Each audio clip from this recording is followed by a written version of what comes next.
Good evening and welcome to this very special report on topics that's captured the hearts and minds of the nation, or at least the Ballarat Grammar community. Teaching and learning in the junior school. This evening we delve into what the teaching and learning in the junior school looks like, how it works and the reasons why it is the way it is. But first, let's hear from Harriet Meakin and Spencer Bodie, who filed this story earlier today. As the smiles and looks of focus on these faces show, the junior school at Ballarat Grammar is a happy place where learners work hard, try new things and always aim to be their best. At Grammar, all members of the school are seen very much as a community of learners. Mrs. Carr, in a nutshell, what is it that you want teaching and learning in the junior school to be?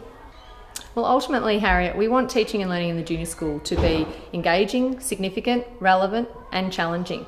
And if it's not these four things, then it's really not worth doing. And we in the junior school feel that by being an IB-PYP school, we're able to achieve these aims.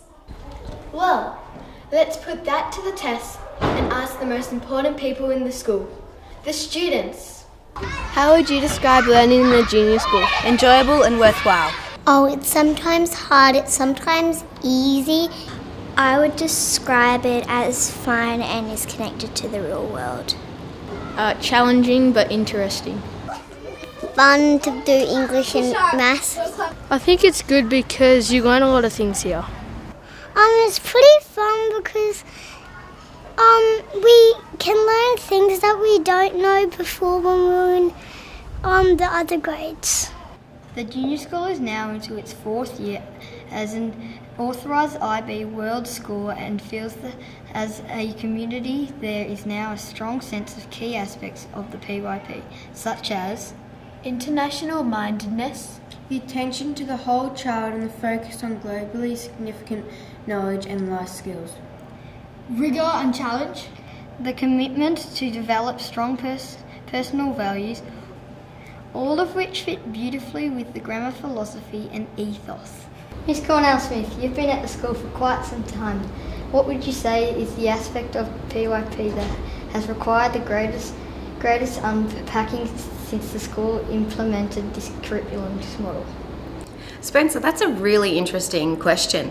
I think from my perspective, what some people have found most challenging is balancing an inquiry approach with explicit teaching. We all know that explicit teaching is really, really important to moving children forward in their learning.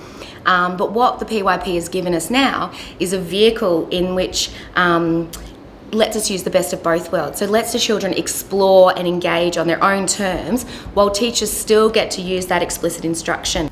Of course, the best way to get a sense of just how extensive the learning is to take every chance to find out about the learning students are involved in.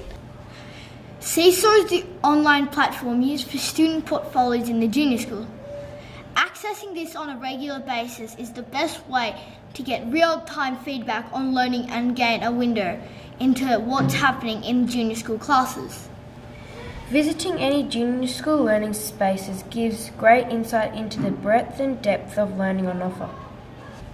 And of course, the junior school teachers are always keen for a chinwag about their favourite topic, the learning going on with their classes. To get the balance right between an inquiry stance and explicit instructions, teachers need to work very closely together, and that's why the junior school teachers take their planning very seriously. Collaboration is key to the learning experience for all in the junior school, and just like teachers work together, students also collaborate regularly, as well as working individually, in pairs or in larger groups, with and without the support of teachers and teachers' assistants.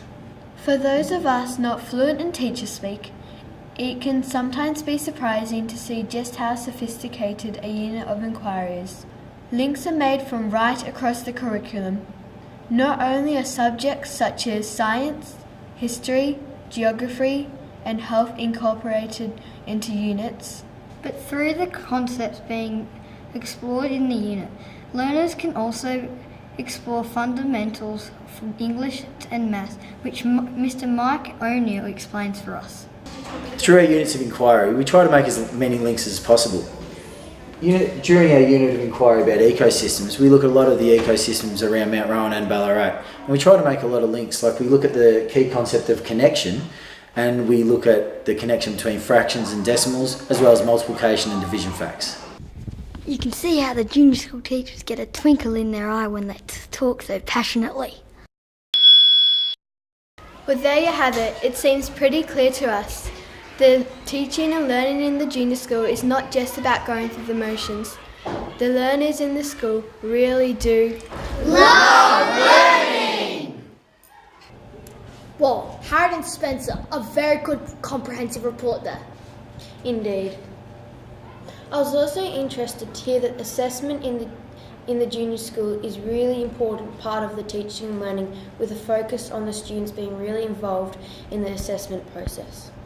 That's right, Addison. The assessment package in this junior school is deliberately made up of several layers, reflecting the fact that learners will demonstrate growth and progress in a variety of ways.